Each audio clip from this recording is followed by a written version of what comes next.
Greetings from TRANSCEND Group of Institutions. Many a times I get asked this question, after standard 10, which is better, commerce, science or arts? The question, ladies and gentlemen, is not which is better. The right question is which is better for you. There's a difference between which is better and which is better for you. There are people who have succeeded in commerce, there are people who have succeeded in science, and so many people have succeeded in the domain of arts as well. In fact, one challenge which a lot of youngsters face is they end up pursuing one activity to fill their pocket, to earn money, and they go looking for something else to fill their heart, to feel happy. Blessed are you if you can fill both your pocket and your heart out of the same activity, and that happens only when you are daring enough to pursue your passion. Unfortunately, the arts stream after standard 10 is wrongly branded. The first misconception that exists is that people think arts means dancing, drawing, painting and singing. Not true at all. That is only one small aspect of the arts stream called as fine arts. But when you say the arts stream, it includes fine arts, humanities and careers in sports as well. When you talk about humanities, careers like psychology, law, civil services, many sports enthusiasts end up pursuing arts after standard 10 because 1, they are able to balance it with sports, and 2, subjects like psychology help them improve in their sports or games as well. The second misconception that exists about arts is that arts is meant only for average students, those who did not score well, for whom academics is not their cup of tea. For all people who think arts and humanities is easier than commerce and science, try civil services. Try doing law and getting into national law school. It's wrong to conclude that arts is only for average students. The third misconception which exists is that arts subjects are theoretical, which means it requires a lot of mugging and therefore it is boring. Sometimes, if you have had the wrong teacher who taught you history and geography in school, there's a tendency to conclude the subjects are like that. But if you had been exposed to the right teacher, you would have already started enjoying the subjects of history and geography. In this video, we will explore some of the main subjects that exist in arts. And towards the end of this video, there is a QR. If you scan that, a handout about arts and humanities will open for you. Download the same and read it to complete your understanding about arts after standard 10. What are some of the major subjects that exist in the arts stream? There are too many. We will discuss about 5-6 of them today. First main subject that is there in arts and humanities is sociology. What is sociology? Study of society, human relationships, how communities are formed, what impact does gender inequality have on the way people think and act. For example, if in a certain city or town, there are 3 women for every man, then the way people think there will be different. That is where polygamy comes into picture, where one person can have more than one wife. So, gender inequality also has an impact on how people think. The second major subject that exists is economics. Economics talks about the relationship between the resources, money, how people make choices, how decisions are made. Decisions on production, distribution, pricing are decisions taken under economics. Yet another subject that exists is political science. Political science is all about the study of power, government, citizenship, how exactly laws are made, elections are conducted. The next subject which exists in the arts domain is the subject of history. Now, it's wrong to conclude that history is only the study of the past. Did you know that history is the study of the past to see how it is impacting the present and how it will impact the future? Undoubtedly, our conditioning and the past makes a difference about how we think and how we respond to situations. Let's take India for example. Because India was ruled by the Britishers for hundreds of years, the way Indians think is different. Indians adjust a lot, they accept a lot because we have been conditioned that way right from the British Raj.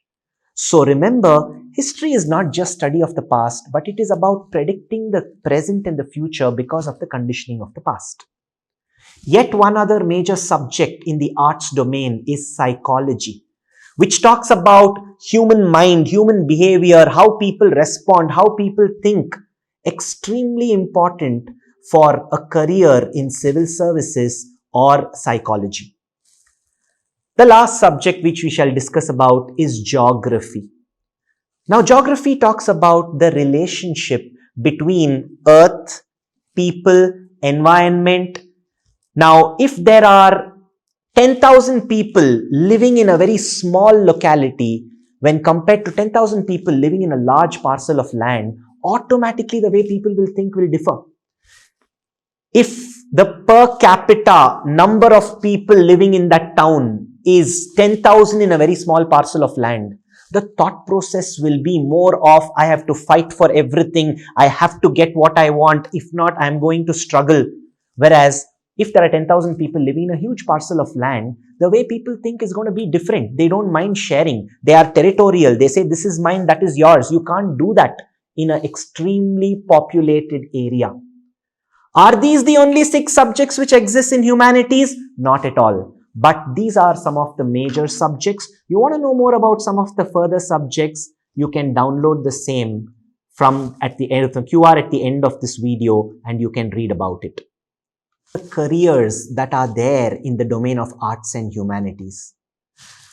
Let's not just discuss what careers, let's also talk about what should be your mindset to pursue such careers in the future. If you are a student who loves expressing yourself, expressing your ideas, then careers in performing arts in media is the right choice for you. Supposing you are an individual who likes analyzing situations, reasoning it out, then careers in law and civil services is the best bet for you. If you are a student who's more emotionally sensitive to others' feelings, then careers in psychology, counseling is the best suited for you.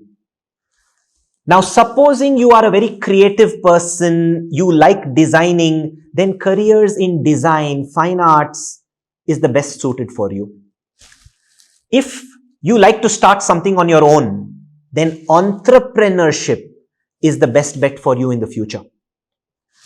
Yes, you can become an entrepreneur even after doing commerce and science, but the best of entrepreneurs are those from the arts stream because you understand psychology, you understand how people think. You can hire a chartered accountant, you can hire a lawyer, you can even hire an engineer. But if you want to be an entrepreneur, you need to be able to manage their emotions, which is also something you will study in the subjects of humanities. Supposing you are interested in guiding people and bringing out change, then education or social work, policy making is the right choice for you.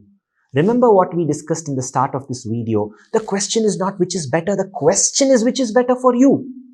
Now, you do not have to decide this when you are joining first PU Arts and Humanities. Explore all the subjects that you have, and within the next 2 years, by the time you complete your second PU in Arts and Humanities division, you should have a little more clarity about where you want to go and what you want to do. Transcend started Arts and Humanities division with the primary objective of ensuring arts and humanities is given equal importance like that of commerce and science. We have 24 unique initiatives that we do for arts and humanities exclusively to help them identify which is the best career in arts and humanities for their future. For example, friends, we have introduced as a mandatory parts of our humanities curriculum, legal awareness. You may never end up doing law, but it is good to know a little about taxation or a little about company law, how exactly criminal law works, etc. Similarly, to check whether you are fit for careers in media, we have multiple initiatives like the Reporters Roundtable, the project on podcasting, newsroom simulation.